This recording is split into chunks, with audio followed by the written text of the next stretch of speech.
한국은 곧 멈출 겁니다. 자원이 없으니까요. 그 말이 세상에 퍼졌을 때 아무도 의심하지 않았습니다.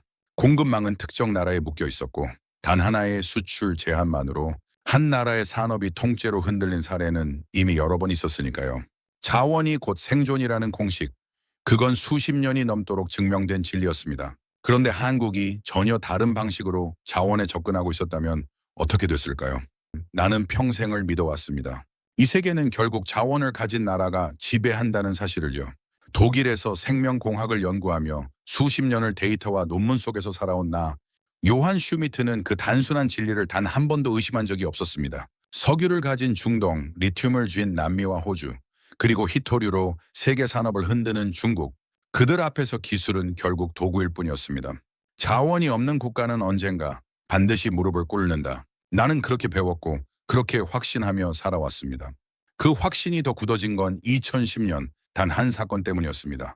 중국이 히토류 수출을 막자 일본의 공장들이 단 며칠 만에 숨이 막혀버린 사건, 수십 년 쌓아온 기술도 세계 최고 수준의 제조 능력도 단 하나의 버튼 앞에서 속수무책으로 무너지는 장면. 나는 그때 깨달았습니다. 전쟁은 이미 시작됐구나. 총도 미사일도 필요 없는 전쟁.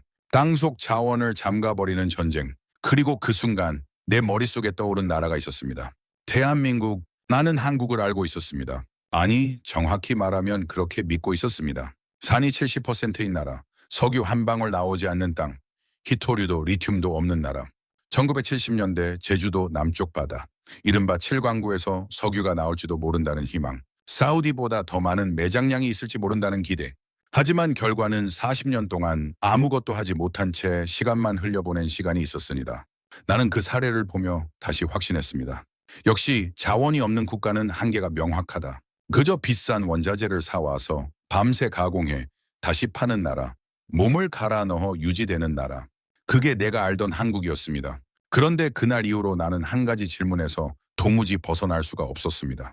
만약 다음 차례가 한국이라면 중국이 버튼 하나만 누르면 한국의 산업 전체가 멈춰버릴 수도 있는 구조.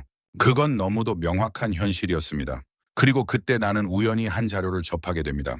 처음엔 그저 웃어넘기려 했습니다. 이건 말이 안 된다. 과학적으로 성립할 수 없는 이야기다. 하지만 이상하게도 그 자료는 내 눈을 떼지 못하게 만들었습니다. 그 안에는 내가 평생 연구해온 생명공학의 기준으로도 쉽게 설명되지 않는 내용이 담겨 있었습니다. 무려 1억 년 전부터 한반도에 존재해온 식물, 극한의 환경 속에서 수십 년, 수백 년을 버티며 자신의 모든 에너지를 단 하나에 쏟아붓는 존재, 잎도 줄기도 아닌 오직 뿌리 하나에 생존을 응축한 생명체, 그리고 그 결과 만들어진 물질, 진세노사이드, 바이러스와 혹독한 추위 속에서 스스로를 지키기 위해 만들어낸 자연의 방어 물질. 나는 그 부분에서 처음으로 손을 멈췄습니다. 그리고 조용히 중얼거렸습니다. 이건 단순한 식물이 아니다. 더 놀라운 것은 따로 있었습니다. 이 식물은 아무 곳에서나 자라지 않습니다. 습도, 토양, 배수, 고도, 일조량, 주변 식생까지 모든 조건이 완벽히 맞아야 합니다. 그렇지 않으면 씨앗은 무려 50년 동안 땅속에서 잠들어 버립니다. 그리고 그 모든 조건이 수십 년, 수백 년 유지되어야 비로소 하나의 개체로 성장합니다. 나는 그 대목에서 완전히 말을 잃었습니다. 이건 자원이 아니라 시간이다. 그 순간 내 머릿속에서 무언가가 무너지기 시작했습니다. 석유는 캐면 끝납니다. 리튬도 히토류도 결국 고갈됩니다. 하지만 이것은 시간을 먹고 자라는 자원이었습니다. 그리고 그 이름을 나는 그날 처음으로 제대로 인식하게 됩니다. 산삼. 나는 그저 전통 약재 정도로 알고 있었습니다. 하지만 자료를 더 파고들수록 그 생각은 완전히 뒤집혔습니다. 일본이 1500년 동안 집착했던 이유, 국고를 털어 산삼을 사기 위한 전용 화폐까지 만들었던 이유, 중국 황제들마저 죽기 전에 반드시 찾았던 이유, 그리고 현대에 와서도 그 가치는 변하지 않았습니다. 650년 된 천종산삼 한 뿌리, 그 가격은 당시 강남 아파트 세 채, 지금 가치로 약 70억 원. 나는 그 숫자를 보며 한동안 아무 생각도 할 수 없었습니다. 하지만 그조차도 진짜 충격은 아니었습니다.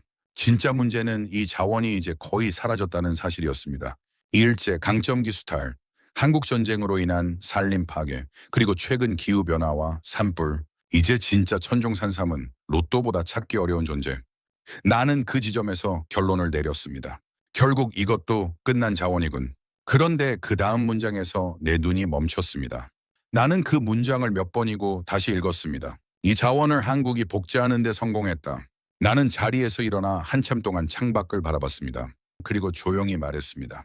근데 말도 안 돼. 그건 불가능한 영역이다. 하지만 나는 아직 몰랐습니다. 이 불가능한 이야기가 내가 평생 믿어온 모든 기준을 무너뜨릴 진짜 시작에 불과했다는 것을 나는 인정해야 했습니다. 산삼이라는 존재는 내가 생각했던 것보다 훨씬 복잡하고 훨씬 중요한 변수였습니다.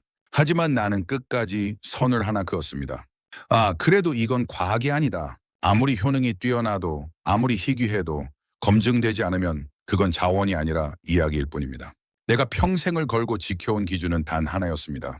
증명할 수 있는가? 그런데 한국에서 나온 한 연구가 그 기준을 정면으로 건드렸습니다. 처음 그 논문을 봤을 때 나는 솔직히 피식 웃었습니다. DNA로 산삼을 구별한다고? 산삼과 인삼은 외형으로도 구분하기 어려운 영역입니다. 심지어 전문가들조차 경험과 감각에 의존하는 분야입니다. 그걸 DNA로 구분한다는 주장, 나는 그걸 과장된 연구 정도로 생각했습니다. 하지만 이상하게도 그 논문은 그냥 넘길 수가 없었습니다. 전 세계 50수개 지역, 한국, 중국, 러시아, 미국까지 야생 산삼을 직접 수집해 데이터를 구축했다는 기록. 그 수량만 해도 천여 뿌리.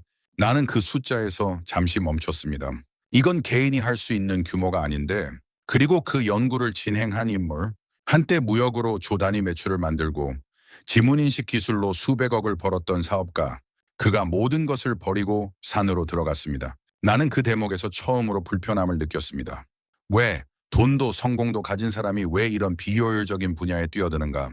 그리고 그 이유를 보는 순간 나는 더 이상 웃을 수 없었습니다. 아버지를 암으로 잃었다. 그 한 문장이 모든 것을 설명하고 있었습니다. 나는 조용히 의자에 몸을 기대며 생각했습니다. 그래, 동기는 이해한다. 하지만 과학은 동기로 완성되지 않는다.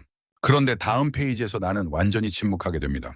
수만 번의 실험, 그리고 100년 이상 된 천종산삼의 DNA 지도 완성.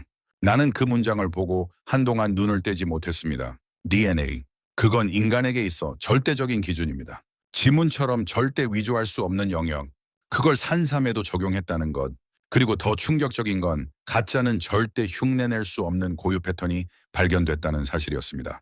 나는 그 순간 내 안에서 무언가가 갈라지는 걸 느꼈습니다. 이건 감각이 아니다. 이건 데이터다. 그동안 산삼 시장을 지배하던 것, 10만이의 경험, 감정사의 눈, 주관적인 판단, 그 모든 것이 단 하나의 기술 앞에서 무너질 수 있다는 의미였습니다. 나는 그 지점에서 처음으로 인정했습니다. 한국이 선을 넘었군. 하지만 나는 아직도 믿지 않았습니다. 아니, 정확히 말하면 믿고 싶지 않았습니다. 설령 DNA로 구별할 수 있다 해도 그건 어디까지나 검증일 뿐입니다. 문제는 그 다음이었습니다. 나는 스스로에게 물었습니다. 그래서 그걸 어떻게 할 건데? 100년 산삼을 어디서 구할 건데? 현실은 명확했습니다. 천종 산삼은 이미 사라지고 있었습니다. 로또보다 찾기 어렵고 찾는다 해도 수십억을 줘야 겨우 손에 넣는 자원. 그걸 누구나 접할 수 있게 한다. 나는 고개를 저었습니다. 불가능하다. 이건 구조적으로 막혀있는 영역이다. 그리고 바로 그때 나는 한 문장을 보게 됩니다. 그 문장은 내가 평생 쌓아온 모든 상식을 조용히, 그러나 완전히 무너뜨렸습니다. 산삼세포를 분리하여 나는 그 자리에서 숨을 멈췄습니다. 그리고 천천히, 아주 천천히 그 다음 문장을 읽었습니다. 동일한 환경에서 배양하는 데 성공했다. 나는 눈을 감았습니다. 그리고 인정할 수밖에 없었습니다. 이건 검증이 아니라 창조다. 나는 한동안 아무 말도 할 수 없었습니다. 산삼세포를 배양한다. 그 문장은 단순했지만 그 의미는 전혀 단순하지 않았습니다. 나는 평생을 생명공학으로 살아온 사람입니다. 그래서 더 잘 알고 있습니다. 세포를 배양한다는 것과 그 생명체의 가치를 복제한다는 것은 전혀 다른 이야기입니다. 대부분의 경우 형태는 흉내낼 수 있어도 그 안에 담긴 시간과 에너지까지는 절대 복제할 수 없습니다. 특히 100년을 버틴 생명, 그건 단순한 세포 덩어리가 아닙니다. 혹독한 겨울, 숨막히는 여름, 수십 년의 생존, 경쟁 속에서 스스로를 지키기 위해 만들어낸 시간의 결정체입니다. 그래서 그 다음 내용을 읽었을 때 나는 처음으로 내가 틀렸을지도 모른다는 생각을 했습니다. 유전자 조작이 아니다. 나는 그 문장에서 멈췄습니다. GMO가 아니다. 그렇다면 이건 자연을 바꾸는 기술이 아니라 자연을 그대로 재현하는 기술? 나는 숨을 고르며 다음 문장을 읽어 내려갔습니다. 100년 산삼의 뿌리세포를 분리한다. 그리고 그 산삼이 자라온 환경을 그대로 만든다. 온도, 습도, 영양, 산소 농도.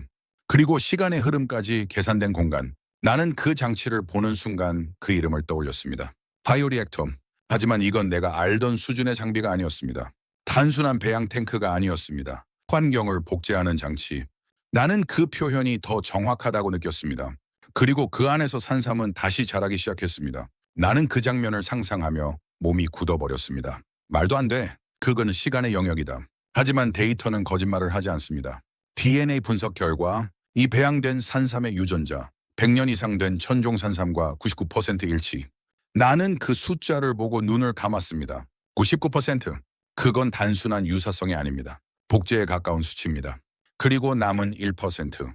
그 이유를 보는 순간 나는 더 이상 말을 할 수 없었습니다. 의도적으로 진세노사이드 함량을 높였다. 나는 천천히 중얼거렸습니다.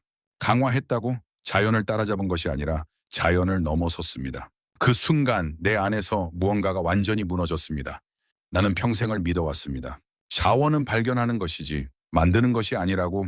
하지만 한국은 지금 자원을 생산하고 있었습니다. 석유처럼 고갈되지 않는 방식으로, 히토류처럼 독점되지 않는 방식으로, 오히려 만들면 만들수록 늘어나는 자원.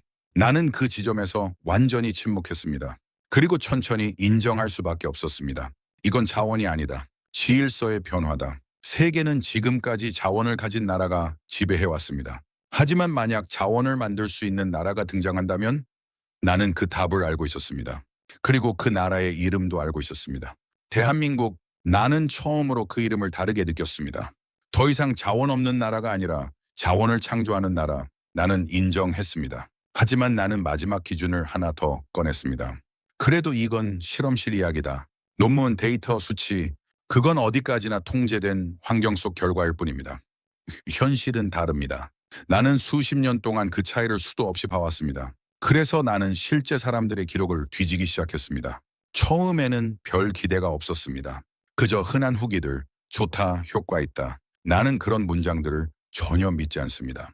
그런데 몇 개의 기록이 내 손을 멈추게 했습니다. 아침에 일어나는 게 달라졌습니다. 나는 그 표현에서 이상한 익숙함을 느꼈습니다. 이거는 과장된 표현이 아닙니다. 진짜 변화를 겪은 사람들이 가장 먼저 말하는 방식이었습니다. 그리고 비슷한 기록들이 계속해서 나타났습니다. 피로가 사라진 느낌입니다. 몸이 가벼워졌습니다. 예전 같지 않던 기력이 돌아옵니다. 나는 그 문장들을 하나하나 읽어 내려가며 천천히 숨을 고르고 있었습니다. 이건 광고 문장이 아닙니다. 설명할 수는 없지만 분명히 느껴지는 변화, 체감이었습니다. 그리고 그 중심에는 하나의 공통점이 있었습니다. 나는 그 단어에서 다시 과학자로 돌아갔습니다. 진세노사이드, 특히 RGC. 나는 그 성분을 알고 있었습니다. 이 면역 증진, 그 혈류 개선, 수많은 논문에서 다뤄졌던 물질. 하지만 문제는 그 함량이었습니다. 일반적인 인삼 제품으로는 의미 있는 수준까지 끌어올리기 어렵습니다. 그런데 이 기술로 만들어진 산삼에서는 그 한계를 넘고 있었습니다. 나는 계산을 다시 확인했습니다. 1g당 RGC의 함량, 그리고 한 박스 기준 총량. 나는 숫자를 보며 천천히 입을 다물었습니다. 이건 논문 수준을 넘었다. 인체가 실제로 반응할 수 있는 수준. 그 임계점을 한국이 넘고 있었습니다. 그때 아주 오래된 기억 하나가 떠올랐습니다. 좋은 약은 몸이 먼저 안다. 나는 그 말을 오랫동안 부정해왔습니다. 하지만 지금 나는 그 말을 처음으로 이해하게 됐습니다. 설명보다 먼저 오는 것, 데이터보다 먼저 느껴지는 것, 그게 진짜라는 신호였습니다. 나는 천천히 중얼거렸습니다. 이건 이론이 아니라 현실이다. 그리고 그 순간 내 머릿속에서 완전히 다른 그림이 그려지기 시작했습니다. 이건 단순한 기술이 아닙니다. 이건 사라질 뻔한 자원을 누구나 접근할 수 있게 만든 사건입니다. 나는 그 지점에서 처음으로 전율을 느꼈습니다. 만약 이게 더 확장된다면 나는 그 질문에서 벗어날 수 없었습니다. 세계는 이걸 가만히 둘까?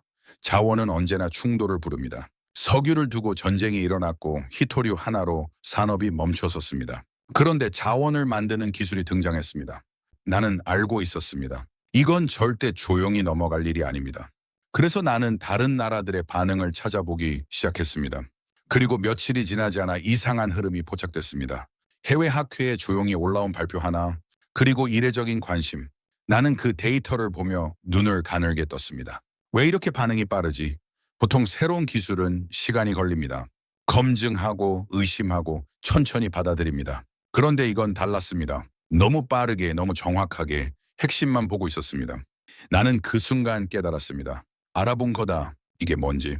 산삼, 그저 귀한 약재가 아닙니다. 일본이 1500년 동안 집착했던 이유, 국고를 털어 전용 화폐까지 만들어 사들였던 이유, 그게 단순한 욕심이 아니라 전략이었다는 것. 나는 조용히 중얼거렸습니다. 그들은 이미 알고 있었던 거군. 그리고 지금 그 자원을 한국이 통제 가능한 형태로 만들어냈습니다. 나는 그 사실을 받아들이는 순간 온몸에 전율이 흘렀습니다. 석유는 땅에 묶여 있습니다. 히토류도 특정 지역에 묶여 있습니다. 하지만 이건 기술에 묶여 있습니다. 그리고 기술은 국가를 따라갑니다. 나는 창밖을 바라보며 아주 천천히 말했습니다. 아, 끝났군. 이건 단순한 기술 혁신이 아닙니다. 이건 질서의 전환입니다. 지금까지 세계는 자원을 가진 나라가 지배해왔습니다. 하지만 이제 자원을 만드는 나라가 등장했습니다. 그리고 그 나라가 대한민국입니다. 나는 처음으로 그 이름을 입에 올리며 묘한 감정을 느꼈습니다. 존경, 그리고 인정.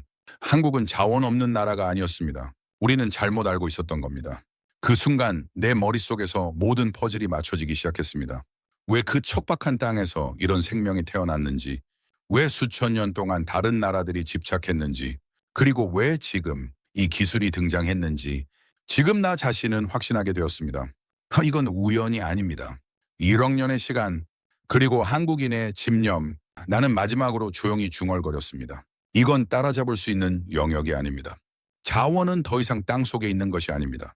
그건 사람의 집념과 기술 속에서 만들어지는 것입니다. 그리고 그걸 가장 먼저 증명한 나라, 대한민국입니다. 이 나라는 결국 해냈습니다. 자원이 없던 나라에서 자원을 만들어내는 나라로 한국은 이미 다음 시대에 들어가 있었습니다.